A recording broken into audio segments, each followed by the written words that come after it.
Hi from me, Bernie B and Hamilton's. Accent wall colors are meant to pop. They create a visual interest in a space. And when you decide to choose an accent wall, select a wall with purpose, something that your eye will be drawn to immediately. And in this case, I've taken the wall just above the desk, which is actually part of stairs that go to the upper level of this building. And I thought it will bring in a bit of a conversation piece. So let's get started.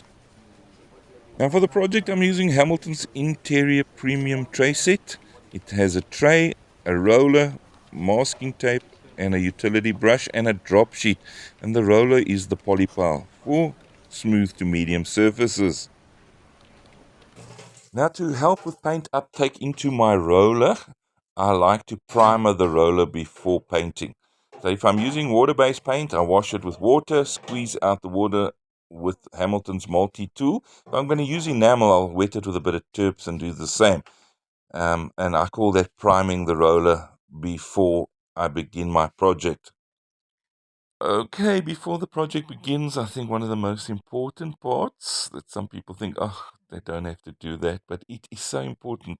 A drop sheet catches all the spills and splashes that you don't want to be cleaning up afterwards. So put down a drop sheet before you even start painting. Pretty please. Unfortunately, it is included in the set. It can be tedious, but please mask up all the areas that you don't want to have paint on. So I'm masking up here with the wall joins the concrete ceiling. I like to keep a wet edge, so I'm painting with Hamilton's great DIY utility brush. This is an ideal brush for many paint applications. What I do is I cut in first, and then I don't proceed right across the wall. I just paint about a meter or so, and then I come and roll in. So I'm keeping a wet edge, and then I'll cut further along and I'll roll in again. Okay, it's now time to roll into the cut lines, and I'm using a Hamilton extension pole. I just feel it's going to make my job a little easier and quicker. So I'm rolling now with the Hamilton Polypile roller, which is an ideal roller for smooth to medium surfaces. In my back pocket, there's a cloth dangling there. It's always damp. I just keep it always with me to wipe my hands or messes or spills. So once done, we wait. With water-based paints, I always say wait 4 hours between the coats.